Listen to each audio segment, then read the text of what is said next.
And we are back, and welcome to day 13. I think it's day 13. It's another day, and it was quite a good day in terms of training. I was really happy with certain elements, and then my hamstring started to kind of get a bit iffy towards the end. So I am on to one of my mince meals. So I've had the egg meal, which you have accustomed to seeing me eat first thing in the morning. And then I had my post-gym yogurt, which is 20 grams of protein. So I've had 55 grams plus 20 grams of protein. So that is 50, 60, 75 grams of protein. Then I had my egg meal, egg and rice meal, which brought my protein up to 100 grams. So then I've got 2 mince meals left. So that brings it up to about 150. And then, ladies and gentlemen, dun dun dun, we have our cheat meal tonight. Usually it's on a Saturday and a Sunday. So we have 2 cheat meals or refeed meals. I know a lot of people don't like calling it a cheat meal because it's planned and it's part of your diet. It's not, you're not actually cheating on your diet. It's incorporated and a part of the plan or the schedule or whatever you want to call it. So we have a refeed meal on a Saturday and a Sunday, but because of traveling to London, etc., we've moved it. So tonight is refeed meal and tomorrow night is refeed meal. So we get to splurge. And what do I eat? I have the sweetest tooth. If you haven't noticed, a lot of my meals are sweet. I drink a lot of sweet stuff. Also, I'm cold, so I drink a lot of warm stuff. But yes, so tonight is refeed. So I have Cocoa Pops and ice cream, and you know what I'm gonna do? I'm gonna try something which I've never tried, and I'm sure some people will be like, yeah, I do that all the time. But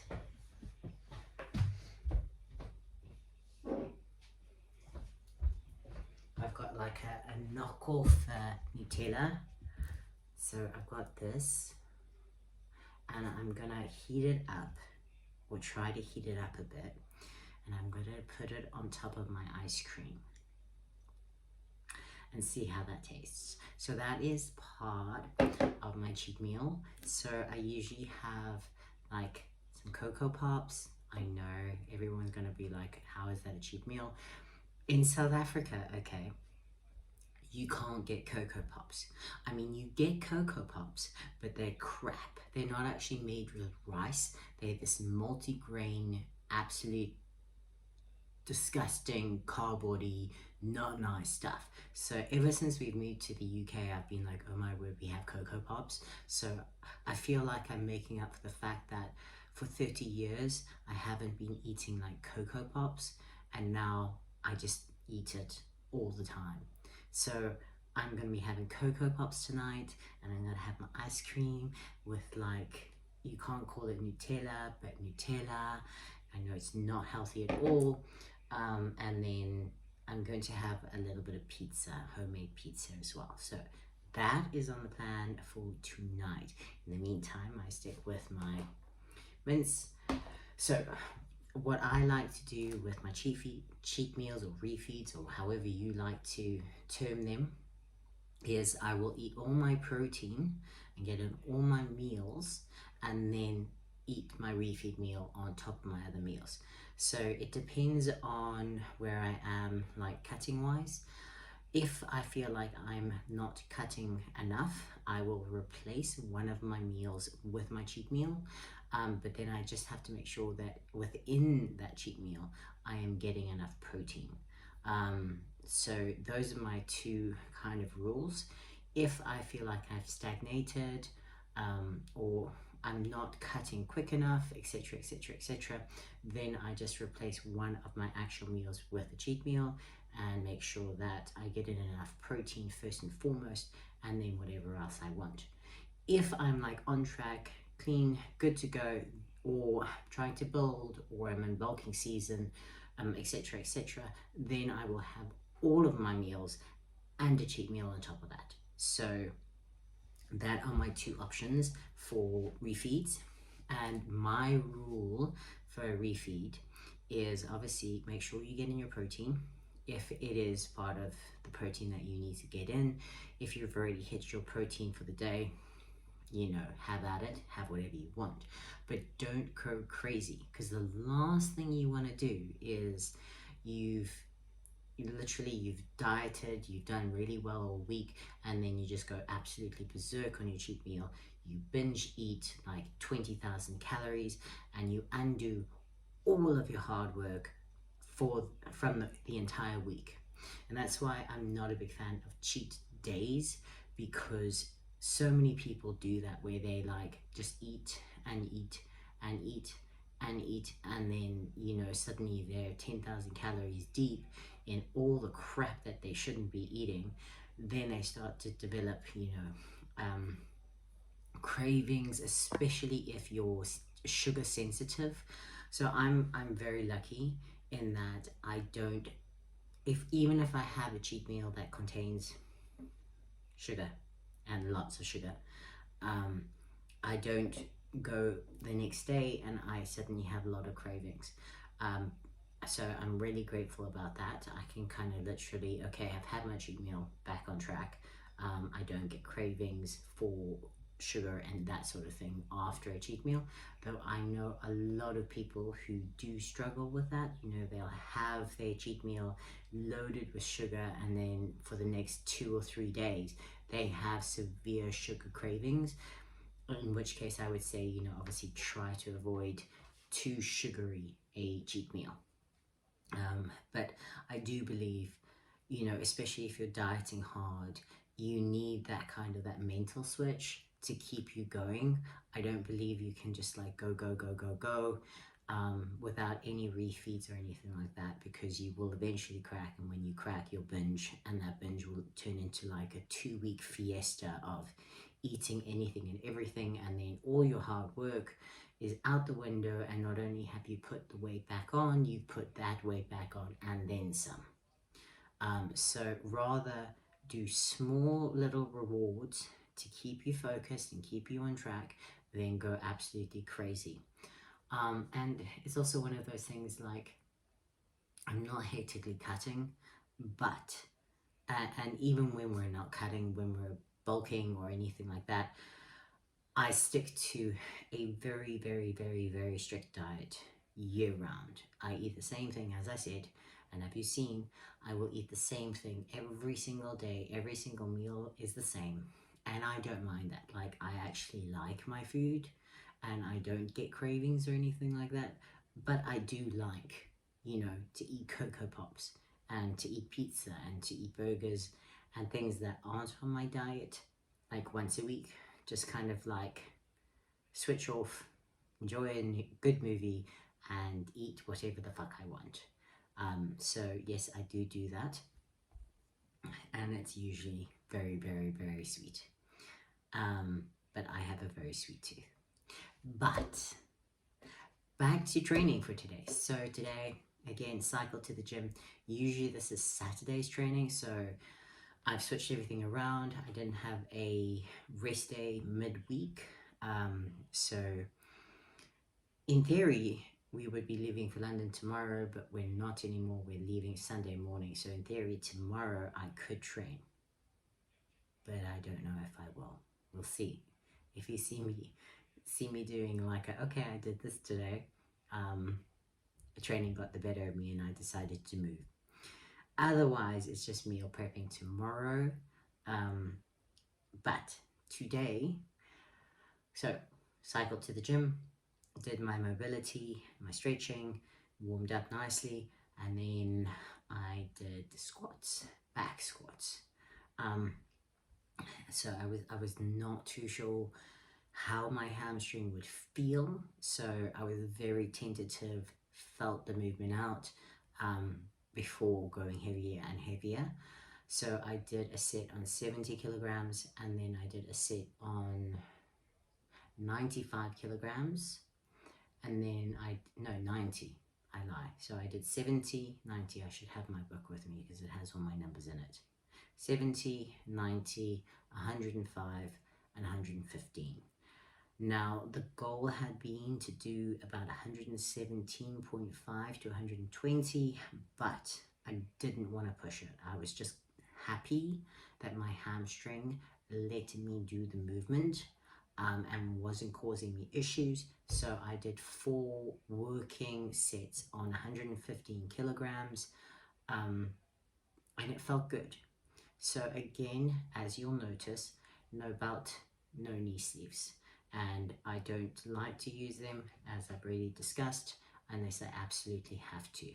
Right now, especially since my squat has really deteriorated, I'm really focusing on building my strength back up and solidifying the entire platform of stabilizing muscles and getting that pillar of strength back to allow me to go heavier. So 4 sets of 4 and 150 kilograms, and I was very, very, very happy with that. No niggles in the hamstring, felt solid, felt strong, felt upright. I've got a bit of a halfway between high bar and low bar. Like, it's not quite low bar, but it's not quite high bar kind of positioning with my squat.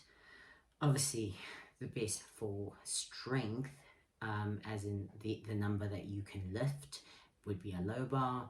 The best for power and making it slightly harder would be high bar, but I've got a bit of an in-between kind of rep range. The third set, my last rep, or maybe it was my third rep, got really, really iffy. I don't think I caught the bounce out of the hole, and it was quite a struggle to get up. Other than that, the reps felt strong, solid, and I was really, really happy. So a couple pointers for back squats and front squats is, if you notice, I always kick my bum out first before I initiate the squat and go down. And that is something that I've gotten into the habit of. So I kick my bum out, I tighten and brace myself, I lift my chest up before each rep to stop my knees going forward and tracking forward. Because what you don't want is a situation where you squat that way, as in my knees are here and I'm going forward. You want to go bum back with the squats to really engage the hamstrings and get the knees into the correct position. The moment you go knees forward, you're putting your knees in a really dangerous position, and that's where you can start to injure yourself and hurt your knee. Then you'll start to go like, oh, my knees are feeling tight. And it's not necessarily that you don't want your knees over your toes, okay? That's not the situation. You want your knees in line with your feet. So if your toes are pointing slightly out, you want your knees to go slightly out. But what you want to do, let's see if you can see what I'm talking about. I should actually do this in the gym. But if you watch me, I kick my bum out, right? And I'm in that position, and I go down that way, okay? What you don't want to do is you're not kicking your bum out, your knees, and then you're in this position, and what do? Your knees go forward, and your bum almost like kinks in. And that is a really, really weak positioning and makes you far more quad dominant rather than engaging as much hamstring as you possibly could. And there's such a pretty sunset. I wonder if you'll be able to see it.